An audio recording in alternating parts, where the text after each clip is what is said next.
Como todas las semanas, Princesas en Jeans, el tiempo para la historia aquí en Más de Uno Guadalajara con las historiadoras Laura y María Lara, profesoras de UDIMA, la Universidad a Distancia de Madrid, investigadoras y escritoras. Laura, Lara, muy buenos días.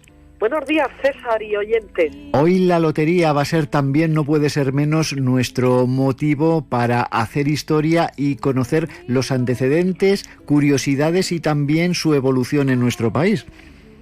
Sí, porque este día que parece mágico, pero que al final todos acabamos diciendo que lo importante es tener salud, porque verdaderamente es que es así, es lo único verdaderamente fundamental en la vida, encontrarse uno sano, pues causa furor a lo largo de las últimas décadas, pero con una historia, con unas raíces profundas que en el caso de España nos lleva a hablar de la época de Carlos III y de su ministro Esquilache, y también en otras civilizaciones en las que se ha intentado financiar proyectos monumentales como la muralla china a costa de la lotería. Pues vamos a saber cómo empezó en España la lotería y los antecedentes de lo que ahora conocemos como los sorteos convencionales, porque no siempre el sistema fue el mismo. Y todos los datos los ha ido recopilando María. ¿Te parece que se los pidamos a ella? Muy bien. Pues hasta la semana próxima. ¡Feliz Navidad! María Lara, buenos días. Hola, César. Pues hemos conocido con Laura cómo comenzó la lotería a aparecer en nuestro país en tiempos de Carlos III, pero a nivel global habría que remontarse también, hablando de lotería, repito, no como la conocemos ahora, a la antigua Roma y a China. Todos los pueblos han tenido interés por el juego. Lo que pasa es que las apuestas han estado muchas veces prohibidas. Y cuando algo se repite mucho en la legislación que no se haga es porque se está incumpliendo y hay otra vez que reiterarlo. El caso es que en la civilización china ya tuvieron una especie de lotería. Cuando el poder ha autorizado el juego, lo que ha hecho es también recibir una parte de esa recaudación para financiar proyectos. Y eso es lo que encontramos durante el gobierno de Juan, el primer emperador de China, su unificador, y además fue el artífice de esos guerreros de Xi'an que los descubrieron como figuras de terracota, como un ejército para proteger la tumba de Qi Shi Huang, el 2 de febrero de 1974, aunque nos remiten a tiempos inmemoriales y al siglo II antes de nuestra era.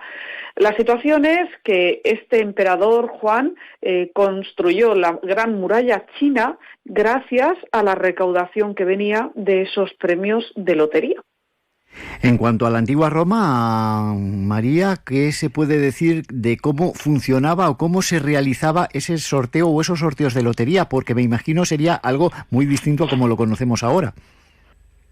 Eso he tenido ocasión de investigarlo para mis dos novelas, El velo de la promesa, que es con la que gané el premio Novela Histórica Ciudad de Valeria, y luego en Memorias de Elena, como había muchos juegos entre los romanos, como por ejemplo el de nueces, que era como hacer pues pruebas de competición de adivinar dónde estaba la bolita. Eso ha seguido también posteriormente en otras culturas, pero también lo mismo, los emperadores trataron de algún modo de canalizar el juego para los intereses del imperio, y lo vemos por ejemplo con el primer emperador de Roma, con Augusto. ¿Cómo introdujo Carlos III la lotería en España y cómo era entonces? Fue en el año 1763. Carlos III instauró la llamada Lotería Real. Y entonces, pues como había estado en la clandestinidad el juego, nadie sabía cómo había que comprar las papeletas, así que se emitió un Real Decreto, el de 30 de septiembre de 1763, aunque el sorteo fue el 10 de diciembre. Y se decía en ese Real Decreto que el juego que se estaba legalizando, instaurando, era una lotería para que se convirtiera en beneficio de hospitales, hospicios y otras obras pías y públicas. Era una especie de lotería primitiva, había que escoger unos números, 5 números, del 1 al 90, había distintas posibilidades, y en las extracciones un niño con los ojos vendados sacaba 5 bolas de una bolsa que contenía 90 bolas. El primer sorteo se hizo en la plaza de San Ildefonso, donde se ubicó la sede de loterías, pero claro, ¿cómo se jugaba? Pues para eso se acuñó o se imprimió un manual que era como si fuera una moneda, algo que tenía que tener todo el mundo para aprender a hacer esa combinación estadística de los 5 números. Y las papeletas se compraban solo en una administración, en la Casa de la Dirección, situada en la calle Santa María, cerca de los Capuchinos de la Paciencia, donde se instaló de manera temporal la Real Lotería. Cuando estaba allí dentro de la oficina, pues quien no tuviera ese manual, ese libro, tenía que pedir al dependiente o a la dependienta muchos consejos, porque le entregaban para que seleccionara 5 números, un papel, se anotaban en una lista, recibía una cedulita y después ese resguardo iba acompañado también de un pagaré donde aparecían los 5 números que había pensado la persona. Uh-huh. Junto con los números iban los nombres y apellidos de las doncellas en las que podían recaer los premios. Y es que las bolas, las 90 bolas que se metían en el bombo de 1763, eran niñas, doncellas o huérfanas de varios hospicios de Madrid que recibirían, si su bola salía, un premio que era una asignación económica para cuando tuvieran que presentar dote el día de mañana. Yo no sé, María, si cuando se instauró en nuestro país lo que ahora conocemos como la lotería primitiva, que fue hace 30 y tantos años, precisamente se le dio ese nombre por coincidir el sistema con el de la época de Carlos III, con el primero que se instauró en nuestro país. Claro, Carlos III trae como rey de las 2 Sicilias, que había sido antes de rey de España, esa loto con 2 T's desde Italia, y es que el nombre ha cambiado varias veces, porque al principio se llamaba Lotería Real, luego Lotería Moderna, también, como bien decías, Lotería Primitiva, y es que nos parece muy habitual lo de ir y comprar en la administración de lotería el décimo, pero tampoco están muy claros los términos, aunque más o menos todos sabemos lo que es la diferencia entre un billete y un décimo. El billete son 10 décimos de un mismo número y serie, mientras que el décimo es el documento mínimo necesario para participar en los sorteos de la Lotería Nacional. Y luego está también la serie, que es cada una de las sucesiones de billetes numerados desde el 5 ceros al último. Desde su llegada a España, la lotería nunca ha faltado a la cita de sus adeptos, o alguna vez sí, María, porque ¿qué pasó con la lotería en la Guerra Civil, por ejemplo? Pues desde 1763 se han ido celebrando sucesivos sorteos de lotería moderna o con el nombre que fuera. Por ejemplo, también durante la Guerra de la Independencia en las Cortes de Cádiz, la lotería moderna en 1811 se instituye, primero en Cádiz y San Fernando, después en Ceuta, y a medida que los franceses van siendo arrinconados en esa lucha patriótica, pues en toda Andalucía pudo haber al final de la Guerra de la Independencia lotería moderna. El 28 de febrero de 1814 se celebró el primer sorteo en Madrid y allí se instaló la sede de la Lotería Nacional de Billetes al acabar la Guerra de la Independencia. Fernando VII también sigue impulsando la lotería desde su sistema, que era el absolutismo. Y en la Guerra Civil hubo 2 sorteos, porque por un lado estaba la zona republicana, por otro la zona nacional, igual que las cabeceras de periódico, la cartelería y los medios de comunicación, que entonces eran la prensa y la radio, se dividían, pues también los sorteos de lotería de Navidad se hacían por separado, el sorteo nacional en Burgos y el sorteo republicano en Barcelona. Pues cuántas curiosidades nos ha dejado la lotería a lo largo de su existencia. ¿Tenemos alguna más? Por ejemplo, ¿es cierto que un año casi todo el gordo de la lotería de Navidad fue precisamente a manos, o le tocó a un íntimo amigo del antiguo jefe del Estado, del general Franco? Así fue, a Pedro Barrié de la Maza, conde de Fenosa, le tocó casi todo el premio en 1958. Barrié tenía una de las mayores fortunas de España, un grupo de empresas que incluían navieras, eléctricas, bancos como el Banco Pastor, balnearios, minas, ferrocarriles, y Barrié pues tenía una relación de amistad con Franco, hasta el punto de que el industrial se hizo con el famoso Pazo de Meirás para luego regalarlo como residencia de verano al dictador.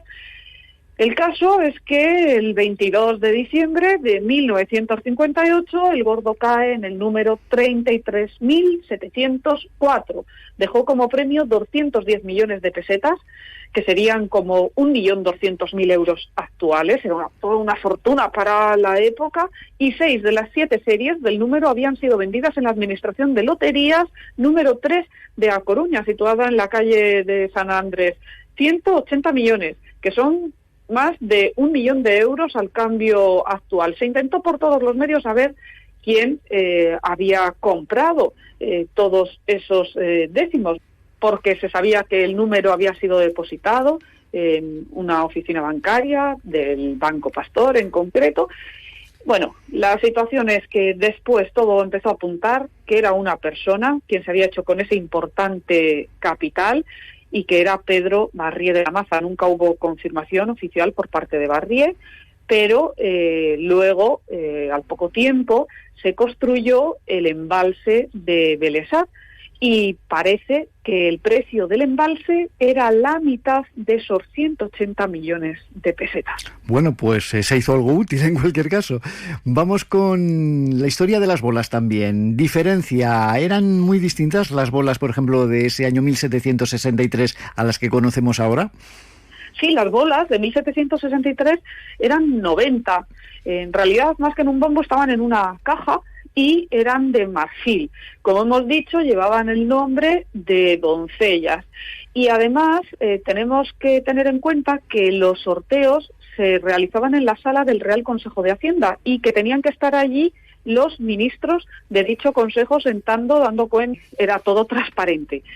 Además, tenemos que decir que desde 1771 se seleccionan niños y niñas que tengan una voz clara para sacar y cantar los premios de la lotería.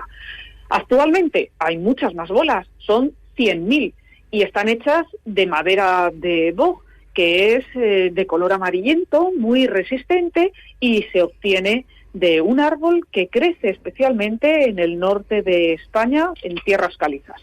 Y ya lo último, porque se nos va el tiempo. María, ¿cuánto se calcula que a lo largo de la historia se puede haber recaudado gracias a la lotería? Creo que son unos datos muy difíciles de saber, pero sí cómo ha ido evolucionando en cuanto a lo que deja al Estado cada año, ¿no? Después de la Guerra Civil comenzaron los registros de Lotería Nacional en España. Y la situación ha cambiado mucho, porque mientras que en 1940 no se recaudaban ni 2 euros, 330 pesetas en esos años duros del aislamiento internacional y de la cartilla de racionamiento, acababa de terminar la lucha fratricida, en 1950 ya se recaudaban 11 euros, 1.807 pesetas, pero las cifras actuales son abrumadoras. Se recaudan más de 190 millones de euros únicamente con el sorteo de la lotería de Navidad. Pues ahí lo dejamos, porque sin duda la lotería ha sido uno de los asuntos en los que más nos hemos enfrascado durante las últimas horas, y que nos haya tocado o no, sí ha servido de alguna manera para evadirnos un poquito de otras cosas más graves que estamos sufriendo en nuestro país y en el mundo. María, Laura Lara, muchísimas gracias una semana más. Seguiremos juntos en estas Princesas en Jeans, analizando la historia desde cualquiera de sus vertientes. ¡Feliz Navidad! Princesas en Jeans por Navidad.